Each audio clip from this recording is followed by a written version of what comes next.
À toutes et à tous, merci pour l'invitation à intervenir avec vous sur ces sujets de précarité énergétique et je m'excuse de ne pas pouvoir être avec vous pour cause d'événements dont je me serais bien passé. Je vais essayer néanmoins de faire ça à distance avec ce format enregistré et j'espère que ça conviendra. Donc l'idée était de partager avec vous ce que la psychologie sociale peut apporter à la compréhension des enjeux que rencontrent les publics en situation de précarité et le travail auprès des publics en situation de précarité énergétique. L'idée, c'est de se situer donc dans une perspective psychosociale, de travailler à partir des recherches fondamentales que je mène avec d'autres à l'Université de Lyon, mais aussi de la façon dont c'est donné de la recherche dans ce qu'on appelle aujourd'hui plus largement les sciences humaines et sociales, les sciences comportementales, ce que ça peut amener à l'action publique et à la façon dont on approche les publics qu'on souhaite accompagner, la façon dont on les aide à faire valoir leurs droits, par exemple, qui sont des enjeux évidemment fondamentaux dans les situations de précarité énergétique. Et là-dessus, on peut avoir un peu d'espoir puisqu'on enseigne ces sujets-là à l'INSP, donc ce qui était l'ENA avant, et qui permet de sensibiliser même des énarques à la question des approches humaines dans les politiques publiques, et ils y sont de plus en plus sensibles. Donc avec un peu de patience, ces choses-là vont redescendre sur les terrains dans la façon dont se font les politiques publiques. En tout cas, c'est ce que j'espère. Et puis, vous laissez savoir aussi qu'il y a pas mal de démarches qui se conduisent aujourd'hui pour essayer de nouer ensemble toutes ces connaissances qui parfois restent un peu trop dans les universités, dans les revues, dans les livres, et les pratiques de terrain auprès d'acteurs de terrain dans le cadre de recherche-action qui essayent de voir ce que peut apporter le regard scientifique, de sciences humaines et sociales, de sciences cognitives à ces sujets-là. Et c'est ce qu'on travaille au travers de la chaire innovation publique, par exemple, qui mène des projets partenariaux et qui peut être ouverte à des projets partenariaux avec des acteurs de terrain, par exemple sur le sujet de la précarité énergétique. Alors, je voudrais commencer en parlant de ce qu'est la précarité, parce que c'est vrai que c'est un terme qu'on utilise beaucoup, qu'on va décliner comme ça pour différents types de précarité alimentaire, précarité sanitaire, etc. Et je trouve toujours intéressant de revenir à la source du concept et du coup à son sens, à son étymologie, qui tient de precarius, qui en latin signifiait et signifie toujours ce qui s'obtient par la prière. Ça veut dire ce qui s'obtient par la prière et qui donc est susceptible d'être retiré à tout moment. Et ça dit quelque chose de l'expérience spécifique que représentent les situations de précarité, qui sont des expériences sociales qui ont leurs propres répercussions, des répercussions très particulières, qui ont été identifiées à la fin des années 70, début des années 80, dans un rapport de la caisse d'allocation familiale, et qui disait, c'est étonnant, on a un ensemble de familles qui rencontrent un peu les mêmes problématiques et qui pourtant sont dans des situations sociales qui apparemment paraissent assez différentes. Et ça a amené à se poser la question et à identifier un phénomène très particulier qui était celui de la précarisation qui tenait en particulier au début à l'explosion des contrats dits atypiques, là où avant le CDI temps plein s'était un peu imposé, c'était l'émergence et la généralisation de contrats qui étaient censés être uniquement des dérogations, qui étaient des contrats temporaires, intérim, de courte durée, etc. Et qui venaient déstabiliser tout un édifice social qui était basé sur le contrat à long terme, qui permettait d'accumuler des droits, d'accumuler une forme assurantielle, collective, qui faisait que si un accident de trajectoire arrivait, il était couvert par ce système d'assurance. Donc vous voyez, en fait, la précarité est venue en fait poser ou mettre en avant ce sujet de la déstabilisation des trajectoires sociales, du fait que les trajectoires sont de plus en plus faites d'expériences entrecoupées par des périodes de chômage. On trouve à peu près plus personne qui n'ait jamais eu d'expérience de chômage dans des générations d'âge moyen aujourd'hui, ou alors très peu. Les contrats de très courte durée se multiplient, donc on a ce que Pierre Bourdieu appelait une généralisation de la précarité et de la précarisation, c'est-à-dire que cette instabilité est aujourd'hui partout. Et quand on parle de précarité, c'est important de voir en quoi d'où vient cette notion et qu'est-ce qu'elle a de spécifique? Elle a de spécifique par rapport à par rapport à la pauvreté, à l'inégalité et à l'exclusion, d'avoir cette dimension d'insécurité, d'incertitude, qui a tout un tas de conséquences, en particulier dans nos cultures à nous. Et qui sont des conséquences psychosociales. Psychosociales parce qu'elles mettent ensemble des conséquences sociales, qui est que les statuts euh, professionnels, statuts à l'égard du logement, etc., sont fragilisés. Rien n'est garanti. On essaye de toujours, et vous le savez certainement, de tenir avec le peu qu'on a, en ayant toujours le risque que tout se casse la figure à peu près n'importe quand, et avec comme mémoire de son passé des choses qui se sont entrecoupées, qui se sont enchaînées d'une façon parfois un peu chaotique. Donc déstabilisation de la trajectoire sociale, fragilisation du statut, et du coup des expériences vraiment d'instabilité, d'être tout le temps en équilibre. Je me rappelle de collectifs de bénéficiaires de dispositifs d'insertion qui, dans le cadre d'une biennale d'art, avaient proposé aux gens de faire l'expérience de la précarité en montant dans un bus dans lequel des gros matelas étaient installés et qui montraient comment, quand on est en précarité, on n'a jamais de point d'appui solide et stable. On est tout le temps en train de gérer avec une forme d'instabilité, ce qui évidemment est épuisant. Épuisant sur le moment, et en plus on ne peut pas se projeter parce qu'on ne sait pas comment va être le pas suivant, on ne sait pas comment va être le lendemain. Donc grande incertitude dans les trajectoires, et du coup une forme de contradiction entre ce qu'on pourrait valoriser ou ce qu'on espère, des choses qui se tiennent dans la durée, des choses qui ont de la valeur, c'est des choses qui se tiennent dans la durée. Un amour a de la valeur parce qu'il dure, un logement, on y devient attaché parce qu'on y reste longtemps, un emploi, on s'y investit parce qu'on sait qu'on va y rester, etc. Donc tous ces attachements à des choses qui durent et qui sont percutés par cette émergence de l'incertitude. Et donc, et on pourrait même prendre l'idée que, par exemple, le rapport au futur est un rapport qui est assez, je dirais, normatif, dans le sens où on aime bien que les gens se projettent dans le futur, et c'est rendu impossible. Et on aime bien se projeter dans le futur, faire des projets, c'est bien vu. France Travail demande qu'on ait des projets. Parfois, les structures d'insertion demandent des projets personnalisés. Or, dans ces situations, c'est ce qui est impossible. Donc, on a cette contradiction, et on a même au niveau idéologique une tentative pendant un temps de normaliser ça, de dire, enfin, après tout, la précarité, comme disait la patronne du syndicat des patrons à un moment donné, la vie, l'amour, la santé sont précaires, pourquoi le travail échapperait-il à cette loi? Et en fait, pourquoi la vie échapperait-elle à cette loi? Donc on a cette question sociale de la précarité qui a été beaucoup travaillée par Serge Pogam, par Robert Castel, des sociologues de la précarité, et aujourd'hui par Nicolas Duvou, et qui font le constat que c'est toujours au centre de la question sociale, et que pour comprendre les expériences des personnes en situation de précarité, il faut arriver à plonger aussi dans ces dimensions subjectives et pas simplement dans les dimensions financières et objectives. Et du coup, quand on se pose la question de ce qu'implique, de l'impact que peuvent avoir ces situations, on se rend compte qu'elles touchent trois grandes dimensions, qui sont les dimensions du rapport au temps, c'est-à-dire de la capacité à structurer son temps parce qu'il est prévisible, mais aussi cette capacité à se projeter dans le temps, à planifier des choses qui est mise à l'épreuve.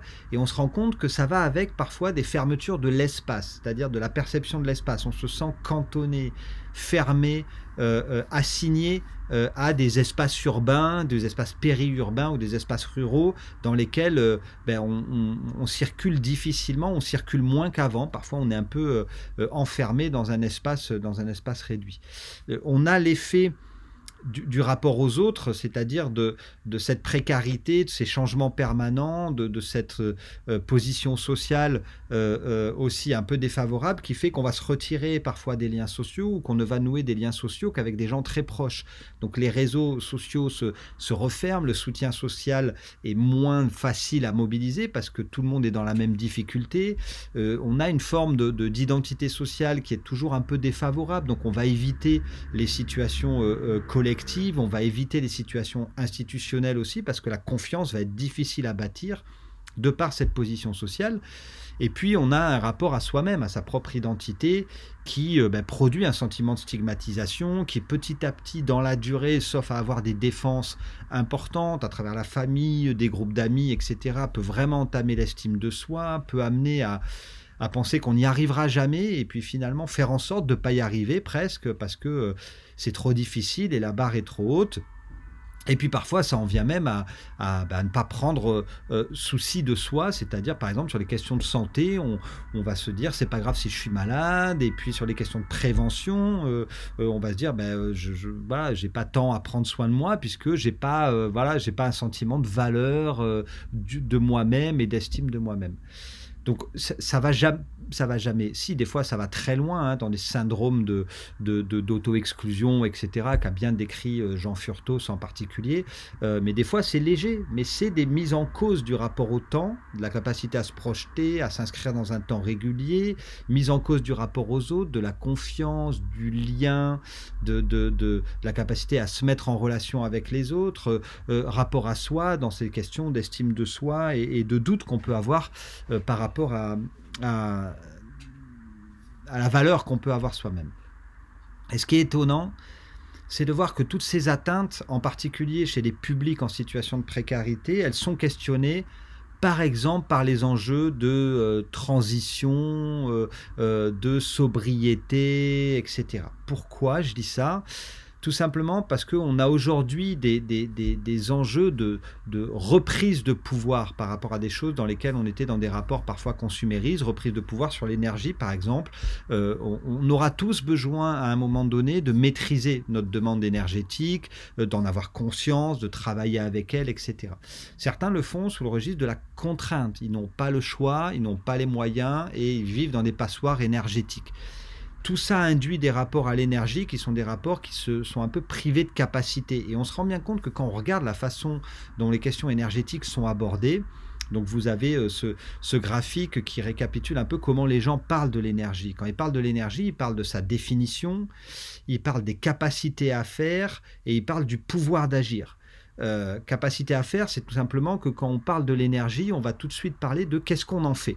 Et la question énergétique est tout de suite immédiatement liée à l'usage qu'on en a, mais aussi au pouvoir qu'on a sur cet usage. Et on se rend bien compte que ce pouvoir sur ses propres usages, il n'est pas partagé de la même façon et par tout le monde.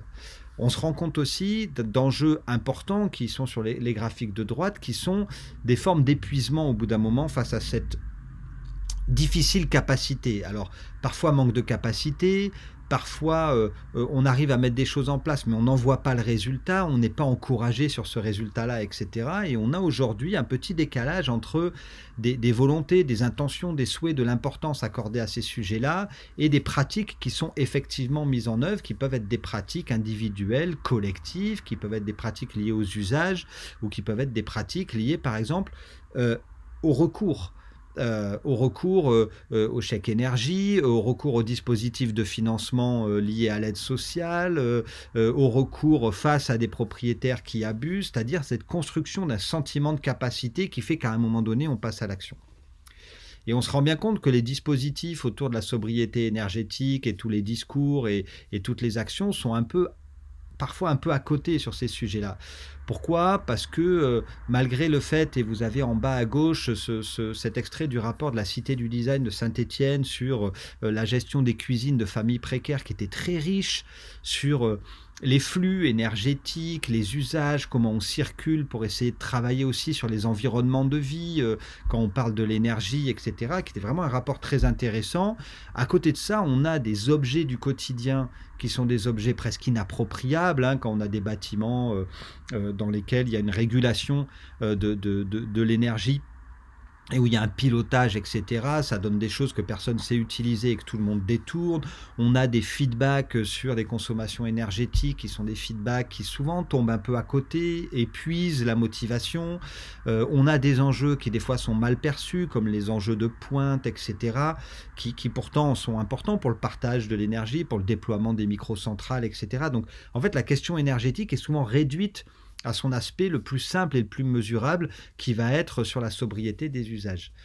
Et ça, c'est important parce que ça va pousser à maximiser ou encore rajouter une couche à ce sentiment d'incapacité. Parce que la solution chez plein de publics, c'est pas tellement celle des usages, c'est d'un nouveau rapport à l'énergie, d'une prise d'un sentiment de compétence, de capacité vis-à-vis de ces sujets-là, qui concernent aussi des sujets plus larges, des représentations sociales du changement climatique, de la transition écologique et des bouleversements qui se profilent et dans lesquels il va falloir qu'on transforme nos modes de pensée, nos pratiques sociales et nos modes de vie.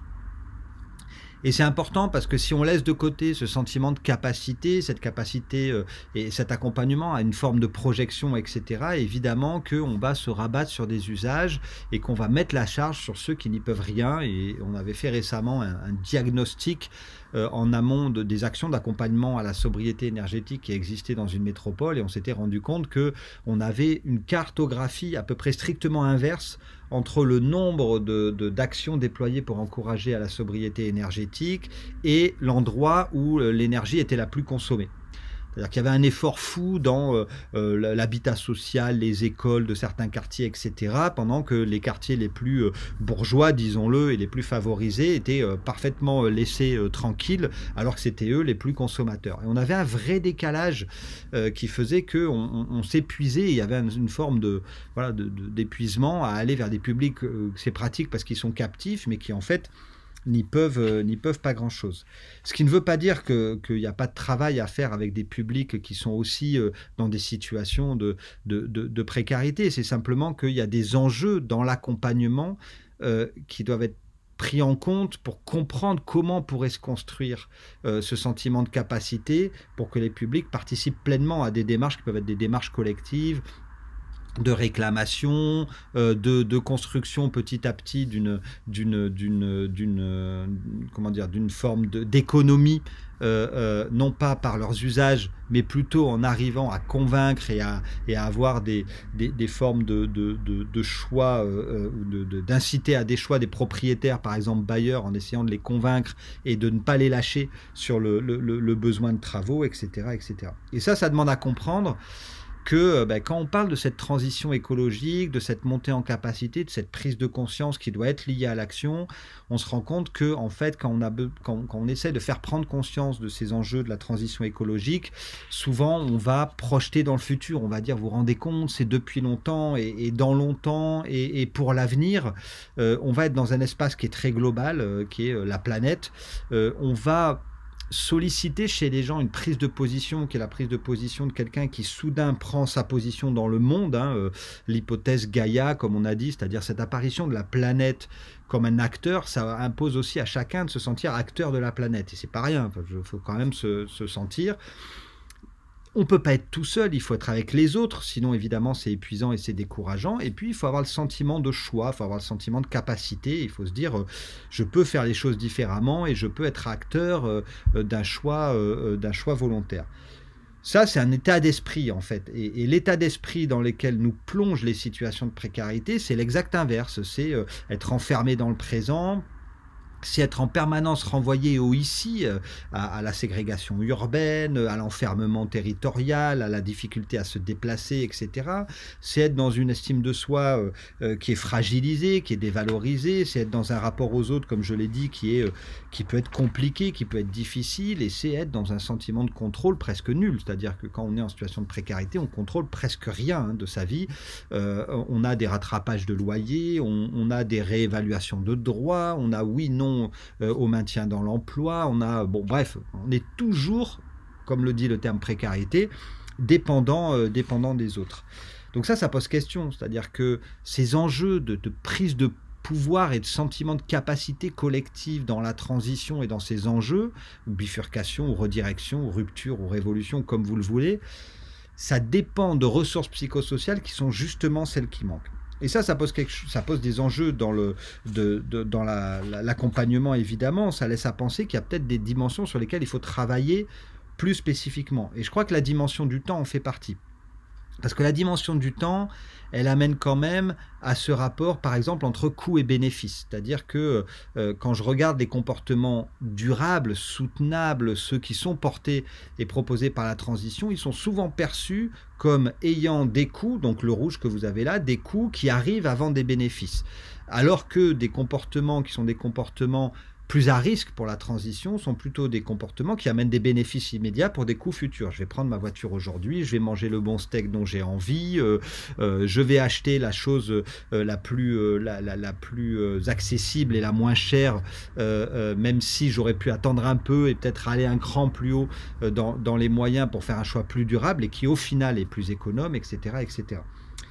Et ça pose la question de comment cette transition et ces comportements qui comportent des bénéfices à long terme et avec des coûts à court terme peuvent être perçus par des personnes qui sont dans des situations qui portent justement l'inverse, c'est-à-dire qui sont dans la gestion du court terme en permanence. Et là, l'action publique, parfois, elle est elle-même décourageante, parce qu'en fait, poser le sujet de la transition comme des bénéfices à long terme pour des coûts à court terme, c'est un choix de politique publique, c'est un choix d'action publique, d'action administrative en disant remplissez des formulaires, etc., mais aussi d'action militante ou associative avec ce discours de il faut faire des efforts aujourd'hui pour que ça porte demain.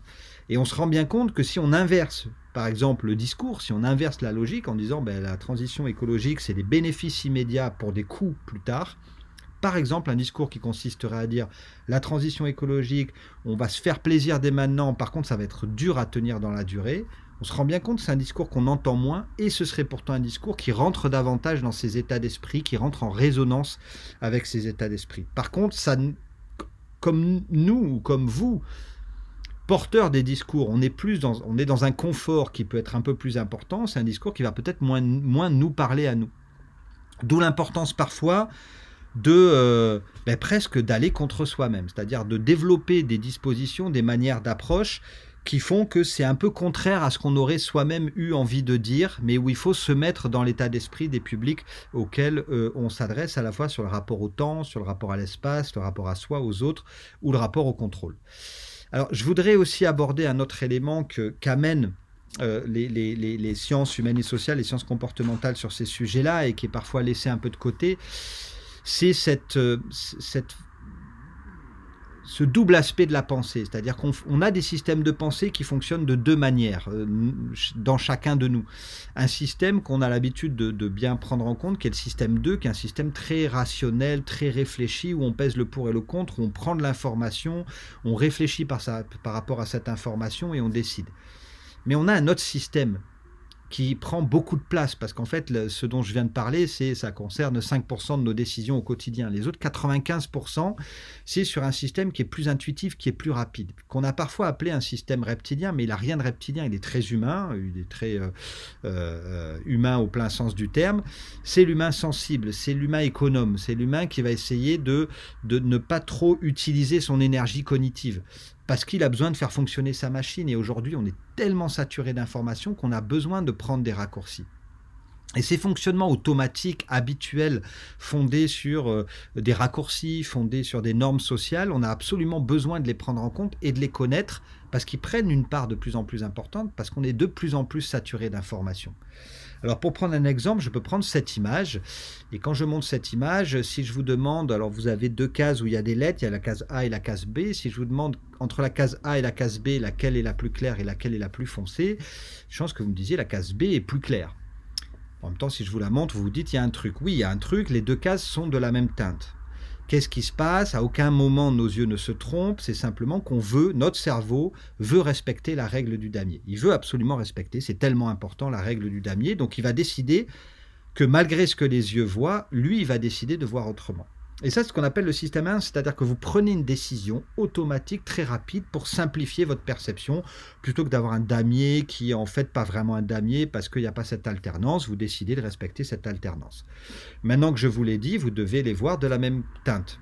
Non évidemment, parce que ce système 1 est très puissant, il passe avant notre système 2. Il passe au-dessus de notre système 2, c'est-à-dire notre système conscient. On se dit, bon, rationnellement, si on me dit, mettons que je crois cette personne, même si elle est loin et à distance, etc., et je vais voir qu'elles sont de la même teinte. Non. Alors, je vais vous le prouver en mettant une barre de couleurs. Et là, il se peut que vous voyez autre chose, c'est aussi la preuve de la mauvaise foi de votre cerveau, c'est-à-dire que vous voyez peut-être un dégradé. Et que si vous voyez un dégradé, c'est que vous voulez absolument avoir raison. En tout cas, votre cerveau veut absolument avoir raison. Et ça ne montre pas une défaillance de la pensée humaine, ça montre une caractéristique de la pensée humaine. On produit des attentes et ces attentes produisent notre perception. Et si on ne va pas chercher ces mécanismes inconscients, automatiques, on risque de passer à côté d'une partie du sujet et à côté d'une partie de la façon dont fonctionne l'humain. Et une approche humaine, c'est une approche compréhensive et analytique et qui va aller travailler les questions pédagogiques, mais c'est aussi une approche qui prend en compte la façon dont fonctionnent nos organes et les limites qu'elles peuvent avoir, nos petites paresses cognitives, nos petites habitudes. C'est aussi comme ça qu'on rentre dans le fonctionnement psychologique des uns et des autres. Alors, quelques exemples de ces raccourcis, hein, de gauche à droite, un raccourci qui est bien établi, c'est par exemple celui qui fait que notre cerveau ne peut pas percevoir de manière aussi concrète et tangible ce qui est dans le futur que ce qui est dans le présent. Ce qui est ici, là et maintenant, on le voit, donc on en a une image très nette. Ce qui est plus tard, c'est plus flou, c'est plus abstrait et ça motive moins. Ça veut dire quoi? Ça veut dire que 1 euro que je vois, c'est 1 euro, il vaut 1 euro. Si je le vois plus, qu'on me dit qu'on me le donne dans 1 heure, il vaut plus que 50 centimes. Et si on me dit qu'on me le donne demain, il vaut presque plus rien. Et puis alors le mois suivant, ça vaut vraiment plus rien du tout. Et ça, c'est important parce que ça veut dire quoi? Ça veut dire que si les bénéfices sont plus tard pour la transition ou pour certains comportements, par exemple des comportements de santé, alors que les coûts sont immédiats, ben les coûts vont être perçus de manière hypersensible, alors que les bénéfices seront perçus comme abstraits, schématiques, incertains, etc. Et ça, c'est important. Ça veut dire qu'on doit toujours penser que s'il y a un coût dans l'immédiat, il faudrait mettre en face 3 fois plus de bénéfices pour que ça fasse un peu l'équilibre dans cet arbitrage entre le maintenant et le plus tard. Un deuxième biais cognitif, c'est le fait que notre cerveau, il est très acclimaté à éviter les pertes, c'est-à-dire à éviter les problèmes. Sa priorité, c'est d'éviter les problèmes et il va toujours être prioritairement orienté vers le risque de perdre quelque chose. C'est toujours ça qui va l'orienter d'abord et sur lequel il va diriger son attention. Et c'est important parce que quand on parle de quelque chose, quand on échange dans un accompagnement, on a des fois cette perception que la personne a bloqué sur des éléments. Ben oui, c'est tout simplement que le risque de perdre, en plus quand on est dans un vécu dans lequel on perd souvent, ça va peser très lourd dans les prises de décision et dans les perceptions. Et puis un dernier automatisme qui, alors ne prêtez pas attention au texte, c'est pas le bon, mais c'est celui de la catégorisation sociale, c'est-à-dire qu'on va être sensible aux catégories. Les catégories vont organiser nos modes de perception. Donc quand on va soi-même être perçu comme bénéficiaire du RSA, donc comme qu'une catégorie, on va avoir tendance à se percevoir et à percevoir les autres au travers de cette catégorie, toujours le même objectif, l'objectif de simplification. Et ça, c'est important aussi parce que ça veut dire que, par exemple, dans le recours au droit, le mot même de précarité génère une catégorie, et cette catégorie, parce qu'elle est stigmatisante, ou alors parce qu'on n'en est pas et qu'elle permet de stigmatiser, elle va produire des rapports sociaux qui peuvent être défavorables, par exemple, défavorables au recours au droit.